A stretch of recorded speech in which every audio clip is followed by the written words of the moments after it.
மாசத்துக்கு முன்னாடி அடிபட்ட சின்ன சின்ன காயம் தான். ஓரளவுக்கு என்னை காப்பாற்றி விட்டாங்க. இது வரைக்கும் நல்லது கொடுத்துக்கிட்டு தான் இருக்காங்க. மலேசியா மக்களுங்கெல்லாம் நல்லா இருக்கணும், நம்ம வாழ்த்தணும் அவங்களையும். அவங்களும் நல்லா இருக்கும், நம்மளும் நல்லா இருக்கணும். ஒரு ஸ்கூல் யூனிஃபார்ம் மாதிரி இருக்கும். அந்த மாதிரி இங்கெல்லாம் ரொம்ப கஷ்டப்பட்டோம். இது கிடைக்காது, அது கிடைக்காது, ரொம்ப ரொம்ப கஷ்டப்பட்டோம்.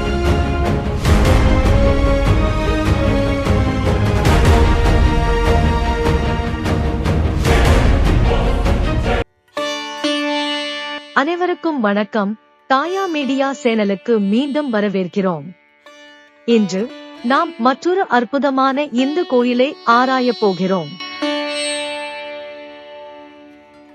வரலாற்று சிறப்புமிக்க ஸ்ரீ அம்பகரத்தூர் பத்ரகாளியம்மன் இந்து கோவிலுக்கு வரவேற்கிறோம். இது பினாங்கின் ஆயர் இதாம் பகுதியில் உள்ள காம்போம் பாருவில் அமைந்துள்ளது. இந்த கோவில் கேக் லோக்சி கோவில் மற்றும் பினாங்கு ஹில் போன்ற முக்கிய அடையாளங்களை அருகிலுள்ள இடங்களில் அமைந்துள்ளது.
கோயிலின் பிரதான நுழைவாயிலில் ஒரு தெய்வீக மரம் உள்ளது. இந்த மரம் ஒரு இயற்கை அதிசயம் மட்டுமல்ல, ஆன்மீக கலங்கரை விளக்கமாகும். இது இந்த புனித இடத்துக்கு அடியெடுத்து வைக்கும் அனைவருக்கும் ஆசீர்வாதங்களையும் தெய்வீக ஆற்றலையும் வெளிப்படுத்தும் என்று நம்பப்படுகிறது.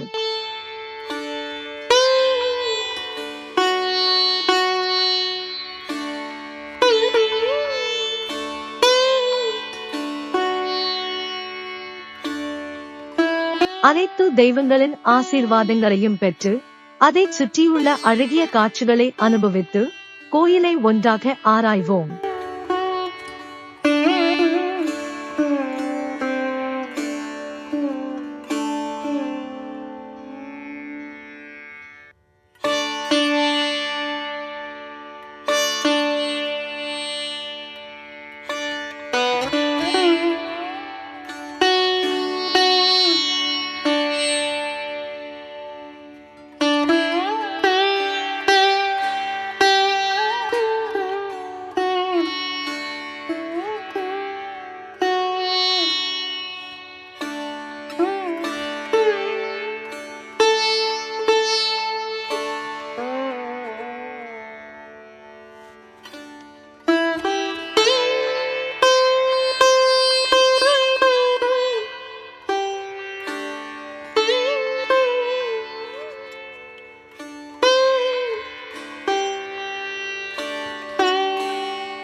வணக்கம், என் பேர் வைத்தீஸ்வரன்.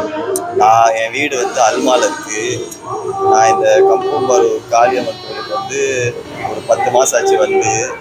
இந்த காளியம்மன் இந்த இடத்துக்கு வந்து பிணையங்களை வந்து இந்த காளியம்மன் தான் ரொம்ப ஸ்பெஷலானவங்க. எல்லாத்தையும் வந்து நிறைவேற்றி கொடுப்பாங்க. கொஞ்சம் மாதத்துக்கு முன்னாடி அடிப்பட்ட சின்ன சின்ன காயம் தான், ஓரளவுக்கு என்னை காப்பாற்றி விட்டாங்க. இது வரைக்கும் நல்லது கொடுத்துக்கிட்டு தான் இருக்காங்க எனக்கு. இதுக்கு மேலே அவங்க இன்னும் எனக்கு உதவி செய்யணும் நம்பி இந்த கோயிலுக்கு நான் வரேன். எல்லாம் நல்லதாக நடக்கும். யார் யார் காளியம்மன் கும்பிட்றீங்களோ இந்த காளியம்மன் கோயிலுக்கு வந்தால் எல்லா பிரச்சனையும் தீரும், கண்டிப்பாக தீரும். எப்போதும் இந்த அடிக்கடிக்கு இந்த கோயிலுக்கு நாங்கள் வாரம் ஒரு நேரத்துக்கு வாரம் வருவோம். டைம் இருக்கிறப்போ வருவோம், டைம் இருக்கிறப்போ வர முடியாமல் ஆயிரும். அதோட எங்களுக்கும் ஆசையாக இருக்குது, கோயிலுக்கெல்லாம் போகணும் வரணும் அப்படின்னு சாமியெல்லாம் வேண்டிக்கணும், எல்லாரும் நல்லா இருக்கணும். நம்ம மக்கள் இங்கே மலேசியா மக்களுங்கெல்லாம் நல்லா இருக்கணும், நம்ம வாழ்த்தணும் அவங்களும் நல்லா இருக்கணும், நம்மளும் நல்லா இருக்கணும். யாருமே கெட்டு போயிடக்கூடாது, எல்லாரும் நல்லா இருக்கணும். இல்லை இந்த கோயில் நல்ல ராசியான கோயிலுன்றாங்க, எல்லாரும் வர்றாங்க போகிறாங்க. ஆனால் நடக்குது தான், அவங்க சொல்கிற மாதிரியே நடக்குது. நம்மளும் வந்திருக்கோம் போயிருக்கோம். ஸோ எது செய்கிறதா இருந்தாலும் கல்ச்சரல் விட்டு கொடுக்காம செய்யுங்க. நம்ம எது செஞ்சாலும் நம்ம சொசைட்டி பேர் நம்ம தான் பார்த்துக்கணும். ஸோ அது ஞாபகம் வச்சுட்டு எது செய்கிறதா இருந்தாலும் செய்யுங்க. ஸ்டடீஸை விட்டுறாதீங்க, கண்டிப்பாக எல்லோரும் படிங்க. ஸோ யங்ஸ்டர்ஸ்க்கு நான் என்ன சொல்கிறேன்னா, நம்ம மதத்தை நம்ம விட்டு கொடுக்கக்கூடாது. நம்ம கல்ச்சர், நம்ம ட்ரெடிஷன் எல்லாம் நம்ம ஃபாலோ பண்ணி ஆகணும். நம்ம இப்போ ஃபாலோ பண்ண ஆரம்பித்தாதான் நம்ம ஃப்யூச்சர் ஜெனரேஷனுக்கு, வர ஜெனரேஷனுக்கு நம்மளால் பாஸ் டவுன் பண்ண முடியும். முடிஞ்ச அளவுக்கு கோயிலுக்கு எவ்ரி வீக் வர பாருங்க. அப்போ தான் நம்மளுக்கு அந்த பாசிட்டிவ் ஆரா வைப்ரேஷன் கிடைக்கும். ஸோ அது நம்மளுக்கு நல்லது. நம்ம எது செஞ்சாலும் சக்ஸஸ் அது கொடுக்கும். ஸ்டடீஸில் பிரச்சனையாக இருந்தால், கரியரில் பிரச்சனையாக இருந்தாலும் கண்டிப்பாக நான் கோயிலுக்கு வருவேன். அது ஒரு பீஸ் கொடுக்கும் கண்டிப்பாக. இல்லையானுக்கு நான் ஒன்று சொல்கிறேன், இந்த மாதிரி நம்ம கோயிலில் வந்து கலந்துங்க. இந்த நிகழ்ச்சி அந்த நிகழ்ச்சி நிறைய இது தேவையெல்லாம் ஓடும். அதில் வந்து நீங்கள் தான் அடுத்த ஜெனரேஷன் பார்க்க போனால் நீங்கள் தான் வந்து அந்த வருவீங்க பாருங்கள். நம்மலாம் இருக்க போகிற கொஞ்சம் தான். ஸோ நீங்கள் தான் எடுத்து செய்யணும் எல்லாத்துட்டையும். என்னென்ன நிகழ்ச்சியில் வந்து கலந்துங்க. இது ஒரு அட்வைஸ் டு த யங்ஸ்டர்ஸ். என்னோடய அனுமதி நான் சொல்கிறேன். இந்தி வந்து தீபாவளிலாம் ரொம்ப கஷ்டமாக இருக்கும். இந்த சட்டை வாங்க போனால் எங்கள் அப்பா அம்மா அழைச்சிட்டு ஃபேமிலியோடு போய் வாங்கி சின்ன பிள்ளைங்க எல்லாத்துக்கும் இந்த சட்டை வாங்கி கொடுத்துட்டு ஒரு ஸ்கூல் யூனிஃபார்ம் மாதிரி இருக்கும். அந்த மாதிரி இங்கெல்லாம் ரொம்ப கஷ்டப்பட்டோம். இது கிடைக்காது அது கிடைக்காது, ரொம்ப கஷ்டப்பட்டோம். இப்போ உள்ள இளைஞருக்கு எல்லாம் கிடைக்குது. ஸோ அதனால் அவங்க வந்து சில பேருக்கு தெரிய மாட்டேங்குது, எப்படி கோயில் என்னத்துக்கு, இது என்னத்துக்கு, யார் ரெஸ்பெக்ட் பண்ணணும், இந்த மாதிரி அதெல்லாம் தெரிய மாட்டேங்குது. ஸோ ஒரு யங்ஸ்டர்ஸ் என்ன ஒரு அட்வைஸ்னால், நீங்கள் முடிஞ்ச அளவுக்கு கோயிலுக்கு வாங்க, வந்து சாமி கும்பிடுங்க, வயசாண்ட ஆளை ஒரு ரெஸ்பெக்ட் பண்ணுங்க. இது செஞ்சால் எல்லாம் நல்லது. நம்மளோட சமுதாயம் நல்லா இருக்கும். ஒரு ஒரு காட்டலாம் எல்லாத்துக்கும். ஓகே, ரொம்ப நன்றி.